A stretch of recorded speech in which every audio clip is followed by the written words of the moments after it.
When I was 13, my parents didn't scream. They didn't threaten me. They didn't even explain themselves. They just stood by the door, handed me a backpack that wasn't even full, and said something that still tightens my chest every time I remember it. "You'll figure it out." Then they closed the door. No phone calls. No birthday cards. No looking back. For 25 years, I figured it out alone. I figured out how to survive without protection. How to read contracts before trusting people. How to build a life where no one could erase me again. And then, one afternoon, my parents walked back into my life. They smiled like nothing had happened. They asked for help like it was their right. What they didn't know, what made that moment almost unbearable, was that every decision keeping their world together already passed through my hands. They abandoned a child. They returned to face the woman who controlled everything they depended on. The night my parents abandoned me didn't arrive with shouting or slammed doors. It came quietly, wrapped in the illusion of normal life. The television was on in the living room, some cheerful game show playing too loudly. The audience laughed at jokes I didn't understand. My mother, Linda, stood at the dining table, folding laundry with stiff, precise movements. Each towel was aligned perfectly, as if control over fabric could compensate for everything else slipping through her fingers. My father, Robert, leaned against the kitchen counter, arms crossed. He wasn't angry. That was the unsettling part. He looked resolved, like someone who had already made peace with a terrible decision. "We talked about this," he said. "Not to me. About me." I stood there barefoot, clutching my phone like it could protect me. "I didn't know you could decide my life without letting me speak," I said. My voice trembled, betraying how hard I was trying to stay calm. Linda finally looked up. Her eyes didn't carry hatred. They carried fatigue, the kind that turns people cold. "You're too much, Evelyn," she said. "You don't stop asking questions. You don't stop noticing things. We can't live like this anymore." I was 13 years old. I didn't drink. I didn't steal. I didn't sneak out at night. My crime was awareness. I noticed the overdue bills shoved into drawers. I noticed the arguments that stopped when I entered the room. I noticed how their smiles disappeared the moment they thought I wasn't watching. "You're old enough to understand," my father added, as if that made it reasonable. "We need a fresh start. A fresh start." As if I were clutter. "Where am I supposed to go?" I asked. Linda sighed, annoyed, not worried. "You'll figure it out," she said. "You're smart. You always think you're smarter than us anyway." That sentence cut deeper than any insult. They handed me a backpack. Not new, not even full. Some clothes, a charger, a folded piece of paper with a bus station address scribbled on it. No hug, no apology, no promise to call. An hour later, we were in the car, driving through streets I barely recognized. The silence was heavy, broken only by the sound of turn signals clicking like a countdown.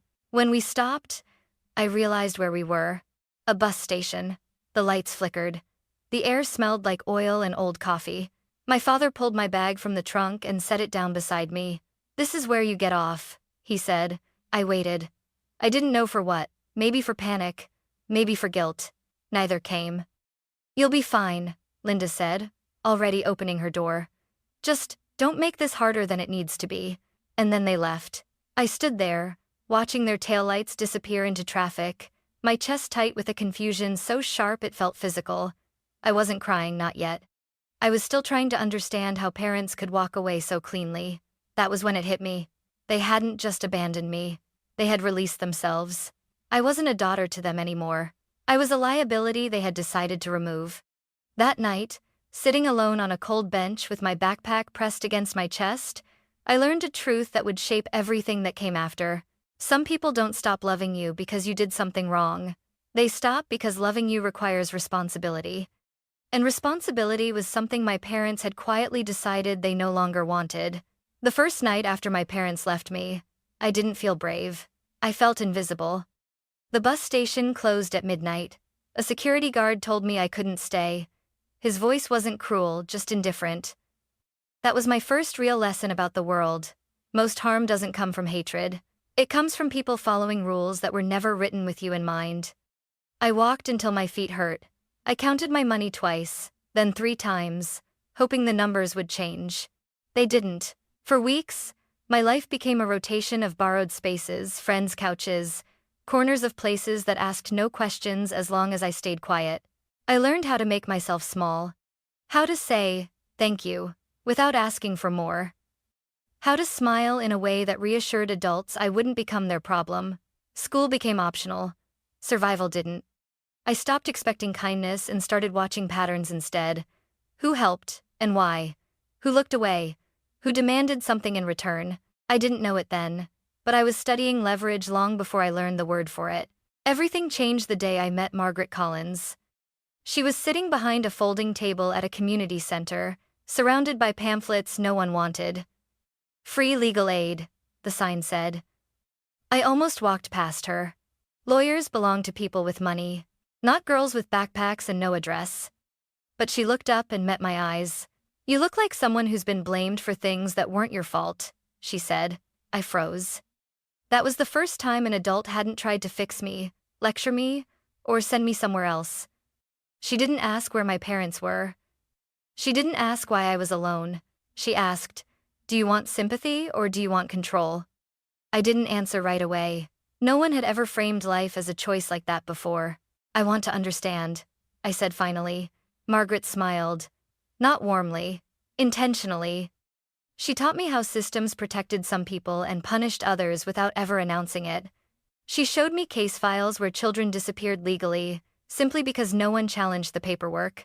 She explained how responsibility could be shifted, delayed, buried under signatures and clauses. Power isn't loud, she told me. It's quiet. It lives in documents no one reads. After school, instead of going to parties, I sat in the back of the legal aid office. I organized files. I listened. I learned how words could change outcomes not emotionally, but structurally. By 16, I understood something most adults never do. The world doesn't run on fairness. It runs on enforceability. Margaret never rescued me. She didn't adopt me or give me a dramatic speech about hope. She did something more dangerous. She treated me like someone capable. When I turned 18, she helped me file for legal independence properly. No loopholes, no shortcuts, clean lines, clear authority. That was when I realized how much damage my parents had avoided not by abandoning me, but by assuming I would disappear quietly. I didn't. I worked through college in administrative offices, compliance departments, anywhere the real decisions happened away from cameras. I learned how companies shielded themselves from accountability and how they collapsed when someone understood the architecture underneath. I didn't chase titles. I chased access. By my late 20s, I had a reputation without a face. People knew my work before they knew my name. I reviewed contracts others were afraid to touch. I saw how lives unraveled not because of malice, but because someone signed something they didn't understand. Every lesson etched itself into me. When people asked what drove me, I never told them the truth. The truth was this: I wasn't building success. I was building insulation. I never wanted to stand outside again, holding everything I owned in a single bag, waiting for someone else to decide whether I mattered. And somewhere along the way, quietly, methodically, I became the kind of person my parents never noticed until it was too late. Not powerful in a way that demanded attention. Powerful in a way that rewrote outcomes. People assume power announces itself. They imagine corner offices, raised voices, dramatic takeovers. That kind of power is noisy and fragile. The power I was building didn't look like anything at all. By my early 30s, my name appeared quietly at the bottom of documents most people never read. I worked in risk oversight, compliance frameworks, and financial governance places where decisions were made before the public ever knew there was a problem. I learned how entire families survived on arrangements they didn't understand. Mortgages bundled and sold. Loans guaranteed by entities with unfamiliar names. Retirement plans tied to performance metrics buried in footnotes. Most people believed their lives were stable because they paid their bills on time. They didn't realize stability was conditional, granted by systems they never questioned. I questioned everything, not because I wanted to control people, because I never wanted to be controlled again. Sometimes, late at night, I caught myself wondering where my parents were. Not out of longing, out of curiosity. What kind of lives did people build when they walked away from responsibility so easily? I didn't look them up at first. I didn't need to. The world has a way of circling back without effort when you're patient. Then one day, a familiar name appeared on my screen. Robert Hayes. My father. The file wasn't dramatic. No red flags, no emergencies, just a standard risk assessment tied to a small business loan renewal. A restaurant, modest but over-leveraged. The margins were thin, the guarantees fragile. I stared at the screen longer than necessary. I didn't intervene. I didn't interfere. I just watched. Over the next few years, more connections surfaced. My mother's name appeared on property records, refinanced twice, each time closer to the edge. Their financial life was a balancing act performed without a safety net, ironically, the very thing they'd denied me. Still, I stayed invisible. Power works best when it isn't personal. By 40, I oversaw structures that shaped outcomes rather than reacting to them. If a contract failed, it failed cleanly. If a business survived, it did so because the foundation was sound. I was respected, not feared. That mattered to me. I never wanted to become the kind of person who confused dominance with worth. And then, the call came. It was from an event coordinator, a charity gala I'd agreed to sponsor quietly. I didn't attend most public functions. Appearances created expectations, and expectations created vulnerability. But this one mattered. The cause aligned with the work Margaret had inspired years ago: legal resources for displaced youth. People who fell through cracks no one bothered to fix. You'll be there, right? The coordinator asked. Yes, I said after a pause. I'll come. I didn't know why my chest tightened when I said it. The night of the event, I stood near the edge of the room, listening more than speaking. That's when I heard my name, not spoken with familiarity, spoken with hesitation. Evelyn? I turned. My mother stood there, older than I remembered, uncertainty softening her face. My father hovered beside her, smiling in that careful way people do when they're not sure they're welcome. For a second, none of us spoke. Then Linda laughed lightly, as if this were an unexpected reunion instead of a collision with the past. Oh my God, she said. It really is you. They looked at me like I was a coincidence, like something that had happened to them, not something they had done. We didn't know you were involved in things like this, my father said. You always were. Capable. The word landed strangely. It was praise without accountability. They talked about their lives like summaries on a resume, selective, polished, incomplete. They didn't mention the bus station, or the backpack, or the silence that followed. Eventually, Linda touched my arm. We've had a rough few years, she said softly. It's funny how life humbles you. I nodded. Yes, I agreed. It does. They assumed my calm meant forgiveness. They assumed my presence meant access. They had no idea that every system they relied on, the loans, the properties, the protections, had long ago folded into frameworks I understood better than anyone else in the room. As they walked away to greet someone more important, I felt something settle inside me. Not anger, not triumph, clarity. They hadn't come back because they missed me. They came back because they sensed security and wanted to stand near it. What they didn't realize was that they were already standing inside a world shaped by my decisions. And soon, they would understand exactly what that meant. After the gala, my parents didn't disappear again. They lingered. At first, it was harmless. Text messages that pretended to be casual. It was so nice seeing you. We should catch up properly. Family shouldn't stay strangers, I replied politely. Briefly. Just enough to remain human without becoming available. Then the requests began to sharpen. My father called one afternoon, his voice unusually warm. I was hoping you could look at something for me, he said. Just give me your opinion. Off the record. I almost laughed. Off the record had never existed in my world. Still, I agreed to meet. Neutral ground. A quiet cafe downtown where people spoke in hushed tones and nobody listened too closely. He slid a folder across the table. It's nothing major, he said quickly. Just a renewal issue. The bank is being difficult. I opened it. It took less than 30 seconds to understand the problem. This isn't a renewal, I said calmly. This is a restructuring request after repeated defaults. My father stiffened. They didn't say that. No, I replied. They rarely do. He leaned back, exhaling sharply. So, can you help? There it was. Not, can you advise me? Not, what should I do? Can you help? Help meant influence. Help meant leverage. I closed the folder and pushed it back to him. I don't interfere in personal financial matters, I said evenly. Especially not ones I'm already connected to professionally. His jaw tightened.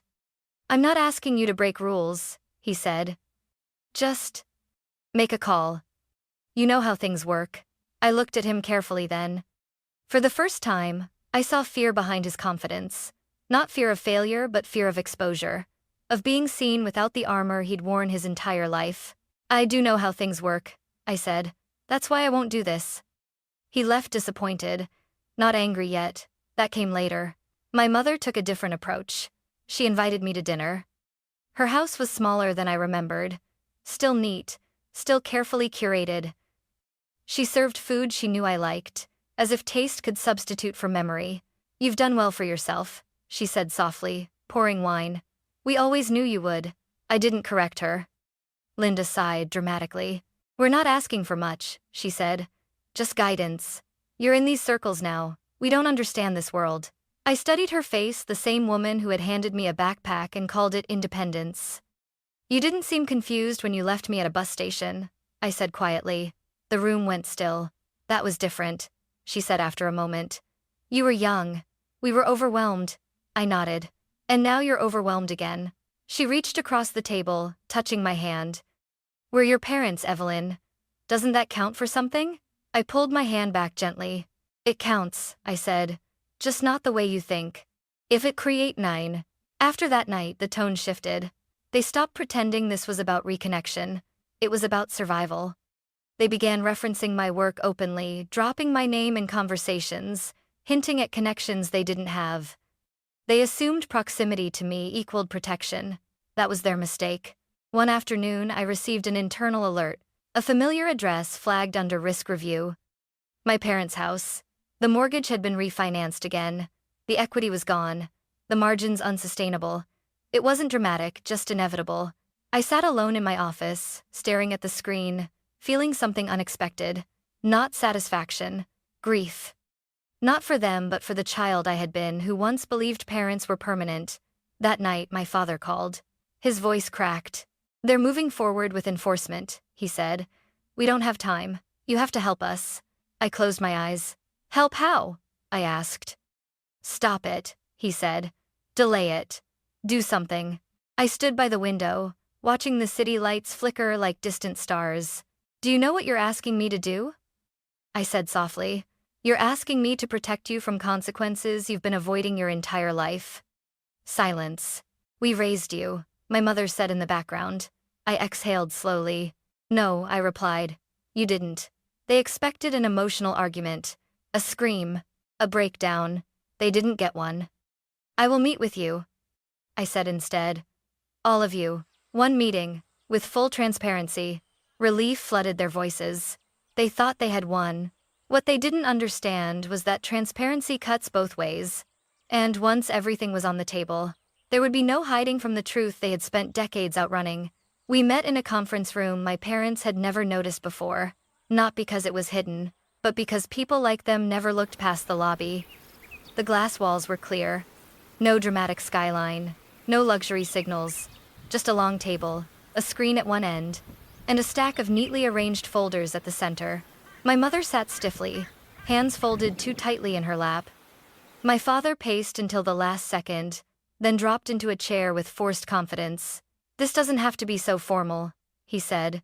We're family. I didn't respond. Instead, I connected my tablet to the screen. A list appeared. Dates. Entities.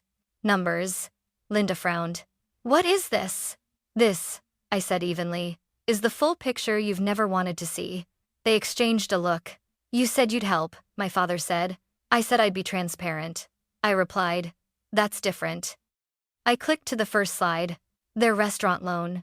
Refinanced twice. Missed covenants. Personal guarantees quietly expanded with each signature. My mother shook her head.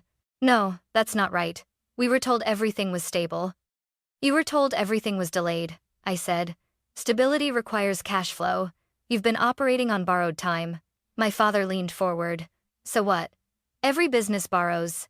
You know that. Yes, I agreed. But not everyone understands who they're borrowing from. I changed the slide. The lender's name appeared, one they recognized but had never questioned. My mother blinked. That's just a servicing company. On paper, I said.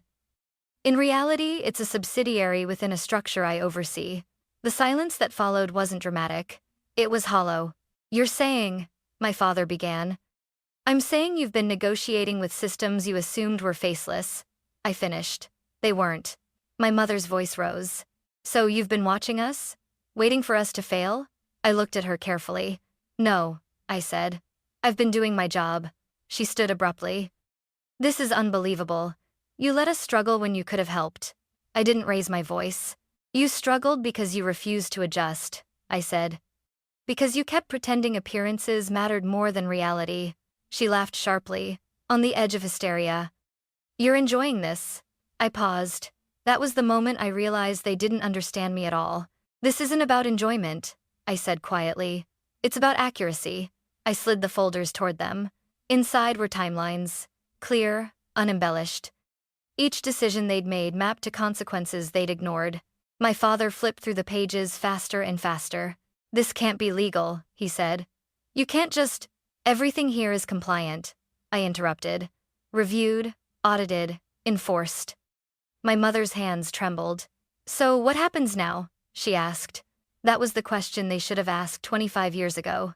I stood and walked to the window, more for space than drama. Now, I said, you stop asking me to protect you from your own choices. My father slammed his hand on the table. We're your parents. I turned. And you abandoned a child? I said. Not angrily, precisely. The words landed like a sealed verdict. Linda covered her mouth. That was different. I shook my head slowly. No, I said. It was the same. They had expected tears. A confession of pain. A plea for acknowledgement. They didn't realize that pain, when left untreated long enough, turns into clarity. I won't interfere, I continued. I won't manipulate outcomes. And I won't erase consequences. My mother collapsed back into her chair. So you're just going to let us lose everything? I met her eyes. No, I said. I'm going to let you understand everything. I pressed a final button. The screen changed again. A structured option appeared. Clean. Legal. Fair. A path forward if they chose to accept responsibility. My father read silently. This means downsizing, he said. Yes. And selling assets. Yes. And we don't get to keep pretending anymore. I didn't answer. Because the truth didn't require confirmation. Linda looked up at me, tears forming, not the performative kind she used in public, but something raw and unfamiliar. You really don't owe us anything, she whispered. I felt a tightness in my chest, then not rage, not satisfaction. Relief. No, I said gently. I don't. They left that room smaller than they entered it. Not broken. Not destroyed, just exposed. I remained seated long after the door closed, staring at the empty chairs across from me. I thought about the 13-year-old girl at the bus station, about the backpack, about the silence. And for the first time, I understood something clearly. This wasn't revenge. It was the moment the story stopped controlling me. After the meeting, there was no dramatic collapse. No shouting in hallways.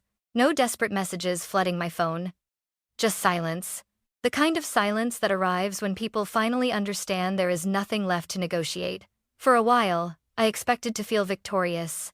I had imagined relief would rush in the moment the door closed behind them. Instead, what I felt was something quieter and heavier. Finality.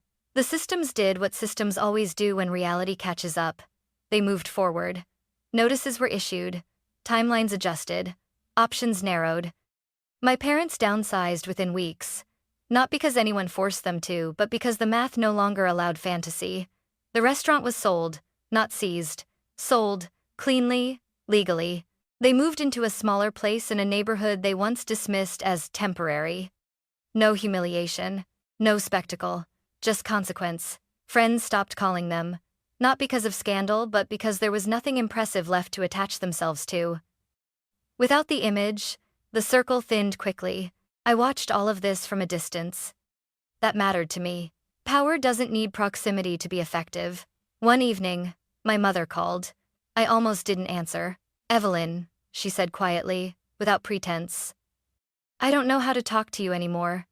I leaned back in my chair, listening to the hum of the city through the window. You don't have to, I replied. There was a pause. I keep thinking about that night, she said. About how we left you. I closed my eyes. You didn't leave me, I said. You decided not to return. That distinction mattered. She didn't argue. I thought we were doing the best we could, she whispered. I chose my words carefully. You did what was easiest, I said. That's not the same thing. She cried then. Not loudly, not theatrically, just a quiet breaking sound like something old finally giving way. I don't expect forgiveness, she said. I just needed you to know that I see it now. I didn't comfort her. I didn't punish her. I'm glad you see it, I said. That's where responsibility starts. After that call, I blocked her number. Not out of anger, but out of necessity. Boundaries aren't walls. They're filters. At work, nothing changed and everything did. Colleagues noticed a shift in me, not in authority, but in ease. I wasn't carrying something anymore. Decisions came faster, cleaner, without the weight of unresolved history pressing against them. I realized how much energy I had spent containing my past. Once it was acknowledged, it lost its grip. I thought often about Margaret Collins during that time, about the question she'd asked me years ago. Do you want sympathy or do you want control? I had chosen control. But control alone wasn't the end of the story. Stability without meaning is just another cage. So I did something different. I created a program inside the organization I already had access to. Nothing flashy. Nothing public at first. A legal advocacy fund for minors displaced by family breakdown. Kids who were blamed, erased, or quietly removed the way I had been. Not charity. Infrastructure. Lawyers. Guardianship support. Education continuity. I insisted on one rule. No stories without consent. No using trauma as currency. Because dignity matters. When the first cases closed successfully, children placed safely, schooling uninterrupted, I felt something I hadn't expected. Peace. Not the kind that erases memory. The kind that reorganizes it. My parents faded from my daily thoughts. They became what they always should have been, people I once knew, not people who defined me. One afternoon, standing in my office, I caught my reflection in the glass. Not the girl with the backpack. Not the woman in the conference room. Someone else. Someone whole. For years, I believed survival meant control. Now I understood it meant choice. I hadn't just reclaimed power. I had reclaimed myself. For a long time, I believed family was something you either had or didn't. You were born into it, trapped by it, or discarded by it. There was no middle ground, no choice. Just inheritance you didn't ask for, and damage you were expected to carry quietly. That belief followed me for years. It shaped how I kept people at a distance, how I measured loyalty, how I mistook independence for isolation. Only after everything settled with my parents, with the systems I controlled, with the past I had finally confronted, did I realize how narrow that definition had been. Family isn't who claims you, it's who shows up. The first time I understood that, truly understood it, was during a meeting with one of the attorneys in the advocacy program I'd helped build. She slid a file across the table and said, "This one reminds me of you." Inside was a 13-year-old girl, quiet, observant, accused of being difficult. Her parents wanted her placed elsewhere. For everyone's good. The language was painfully familiar. She doesn't need to be fixed, I said without hesitation. She needs protection. The attorney nodded. That's what we thought. When the case resolved, when the girl was placed with a guardian who listened instead of erased, I didn't feel proud. I felt aligned. That was new. For most of my life, my success had been a reaction. A response to abandonment. A fortress built to keep the world out. Now, it was becoming something else. An invitation. I began to notice the people who had quietly been present all along. Colleagues who respected boundaries. Friends who didn't demand explanations. Mentors who didn't take credit for my resilience. They never called themselves family. They didn't need to. I stopped flinching when people offered closeness. I stopped assuming connection came with a cost. Slowly, carefully, I let myself believe that belonging didn't require self-erasure.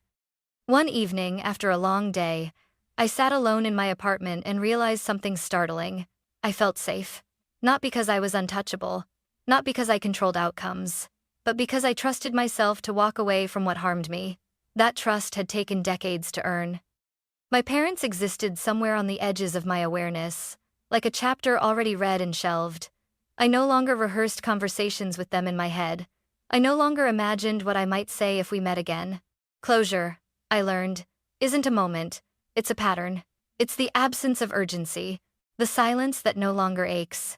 People often talk about forgiveness as if it's a gift you give someone else. I disagree. Forgiveness, when it happens at all, is something you give yourself the permission to stop reliving the injury as proof of strength. I didn't forgive my parents in the way movies portray. There was no tearful reconciliation, no sudden warmth. What I did was release them from the center of my story, and that was enough. The 13-year-old version of me didn't need parents who returned late. She needed an adult who chose her survival over appearances. I became that adult, for myself, for others. And in doing so, I learned the most important truth of all. You don't heal by becoming powerful enough to never be hurt again. You heal by becoming grounded enough to walk away when you are. For a long time, I thought my story was about abandonment, about being left behind, about learning how to survive when no one else would choose you. But that wasn't the full truth. My story was about authorship. When my parents walked away from me at 13, they believed they were ending something. They believed I would become a problem they no longer had to manage, a chapter they could close and forget. What they didn't realize was that they were handing me something far more dangerous than freedom. They handed me responsibility for my own life. For years, I tried to outrun the pain by becoming indispensable. I believed that if I made myself valuable enough, smart enough, powerful enough, I would never be disposable again. And that strategy worked. But it wasn't peace. Peace came later, when I stopped building my life against my past and started building it beyond it. I didn't win because I controlled their world. I won because their world no longer controlled me. That distinction matters. Power can protect you, but meaning is what frees you. Today, I don't define myself by what was taken from me. I define myself by what I chose to create instead. Structures that protect. Systems that listen. Spaces where children aren't punished for being observant, curious, or inconvenient. If you were abandoned emotionally or physically, this is what I want you to hear. What happened to you was not a verdict on your worth. It was a failure of the people who were supposed to protect you. You don't need to become ruthless to survive. You don't need to dominate to be safe. You need boundaries. You need clarity. You need the courage to decide who belongs in your future. Some people will never apologize. Some people will never understand what they did. That doesn't mean you are unfinished. It means your story doesn't require their permission to continue. I used to believe control was the opposite of abandonment. Now I know something better.